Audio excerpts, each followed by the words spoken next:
जय हिंद दोस्तों, वंदे मातरम। पिछले कुछ समय में हम लोगों ने बार बार देखा है कि भारतीय आंतरिक मामलों में कई सारे दूसरे देश अपनी दखलंदाजी देते रहते हैं। कुछ कर नहीं पाते तो सिर्फ बोलते ही रहते हैं। अभी जैसे हाल ही में रामनवमी के ऊपर हमारे देश में कई राज्यों में हिंसा हुई, तो भाई ओआईसी, भाई ऑर्गेनाइजेशन ऑफ इस्लामिक कंट्रीज़ जो है, उसने इसके ऊपर टिप्पणी कर दी कि भैया ये सब क्या हो रहा है और दोषियों को सज़ा मिलनी चाहिए। अरे यार, तुम अपने अपने देश संभालो ना, काहे के लिए यहाँ पर आकर अपना भांजिया फोड़ते रहते हो। लेकिन खैर, समझ में नहीं आता जो भी कुछ है।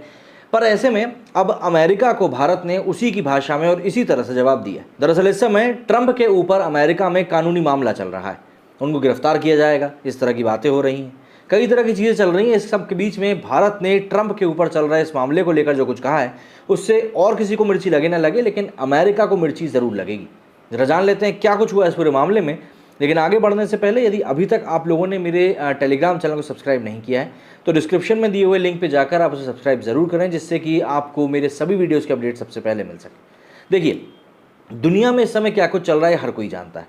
मतलब अमेरिका, भारत समेत दुनिया के कई देशों के अंदरूनी मामलों में बयानबाजी करता रहता है। हाल ही में कांग्रेस नेता राहुल गांधी की लोकसभा सदस्यता रद्द होने के बाद अमेरिका की प्रतिक्रिया आई थी, लेकिन इस बार भारत ने अमेरिका को उसी की भाषा में जवाब दिया है। दरअसल अमेरिका के पूर्व राष्ट्रपति डोनाल्ड ट्रंप के खिलाफ आपराधिक मुकदमा चलाया जा रहा है। इसको लेकर भारत के विदेश मंत्रालय ने कहा है कि ट्रंप पर चल रहे केस पर हमारी पैनी नज़र है। विदेश मंत्रालय का कहना है कि वो ट्रंप के इस आपराधिक मामले पर नज़र रखे हुए हैं। विदेश मंत्रालय के प्रवक्ता अरिंदम बागची ने कहा है कि हमने ट्रंप के इस कानूनी मामले पर गौर किया है, इससे जुड़े घटनाक्रमों पर हमारी नज़र भी है। ये मामला पूरी तरह से अमेरिकी अदालत के अधीन है और अमेरिकी कानून के अनुरूप इस पर आगे कार्रवाई होगी। अमेरिका के पूर्व राष्ट्रपति डोनाल्ड ट्रंप पर चुनाव प्रचार अभियान के दौरान पॉर्न स्टार को सीक्रेट तौर पर पेमेंट देने समेत कई सारे गंभीर आरोप लगाए गए हैं। वो अमेरिका के पहले पूर्व राष्ट्रपति हैं जिन पर आपराधिक मामला चलाया जा रहा है। ट्रंप पर आरोप है कि पॉर्न स्टार स्टॉर्मी डैनियल्स को $1,30,000 का सीक्रेट पेमेंट किया गया था।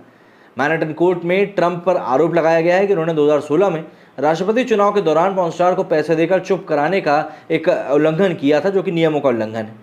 ऐसा पहली बार नहीं है जब भारत की ओर से अमेरिका या फिर यूरोप को करारा जवाब मिला है। इससे पहले जब अमेरिका और जर्मनी की ओर से कांग्रेस नेता राहुल गांधी की लोकसभा सदस्यता रद्द होने में प्रतिक्रिया आई थी, तब भी भारत की ओर से उन्हें जवाब दिया गया था। राहुल गांधी की संसद सदस्यता खत्म होने को लेकर अमेरिका की ओर से कहा गया था कि भारतीय अदालतों में चल रहे राहुल गांधी के मामलों पर उनकी नज़र है। अमेरिकी विदेश मंत्रालय के उप प्रवक्ता वेदांत पटेल ने कहा था कि कानून और न्यायिक स्वतंत्रता के लिए सम्मान किसी भी लोकतंत्र की आधारशिला है। भारतीय अदालतों में चल रहे राहुल गांधी के मामलों पर हमारी नज़र है। जर्मनी विदेश मंत्रालय के एक प्रवक्ता ने कहा था कि राहुल गांधी इस फैसले के खिलाफ अपील कर सकते हैं। इसके बाद ये स्पष्ट हो जाएगा कि क्या फैसला कायम रहेगा। ये भी स्पष्ट हो जाएगा कि राहुल गांधी की संसदीय सदस्यता बर्खास्त करने का कोई आधार है या नहीं। लेकिन हम उम्मीद करते हैं कि राहुल गांधी पर कार्रवाई करते समय न्यायिक स्वतंत्रता के मानक और मौलिक लोकतांत्रिक सिद्धांतों के अधिकारों को ध्यान में रखा जाएगा। अब सीधी सी बात है, भारतीय विदेश मंत्रालय के प्रवक्ता अरिंदम बागची ने गुरुवार को प्रेस कॉन्फ्रेंस में सीधे तौर पर इस बात को कहा था कि हम समय समय पर देखते हैं कुछ देश भारत के आंतरिक मामलों पर टिप्पणियां करते हैं। जर्मनी इसका ताज़ा उदाहरण है। मुझे नहीं पता कि वो इस तरह की टिप्पणियों से आखिर क्या हासिल करना चाहते हैं, लेकिन भारत उनके विचारों की प्रतीक्षा नहीं कर रहा है और ना ही इस तरह की टिप्पणियों से भारतीय संस्थानों के कामकाज पर कोई असर पड़ेगा। इससे पहले भी कई बार विदेश मंत्री एस जयशंकर ने मंच से ही अमेरिका और पश्चिमी देशों की पोल खोली। इसमें सबसे ज्यादा चर्चा यूक्रेन युद्ध के समय रूस से कच्चा तेल खरीदने पर दिए गए जवाब पर होती है। यूक्रेन युद्ध की शुरुआत के बाद अमेरिका और यूरोपीय देशों ने रूस पर कड़े प्रतिबंध लगाए। उसके बाद भारत पर दबाव बनाया गया कि रूस से कच्चे तेल की खरीद को बंद कर दिया जाए, लेकिन भारत ने रूस से कच्चे तेल का आयात और बढ़ा दिया। और उस समय जयशंकर ने साफ तौर पर यूरोप को कहा था कि आप लोग हमें तो कह रहे हैं कि भाई हम रशिया के साथ में किसी भी प्रकार का कुछ भी तालमेल ना बिठाएं, लेकिन आप खुद एनर्जी के लिए वहीं पर डिपेंडेंट हैं और आपकी अभी तक कोई कमी नहीं आई है कि भाई आपने बंद कर दिया उनसे एनर्जी लेना। तो ऐसे में अमेरिका को आज की डेट में भारत की तरफ से बिल्कुल उसी की तरह जवाब दिया जाता है, जो कि अमेरिका के लिहाज से मुझे सही भी लगता है।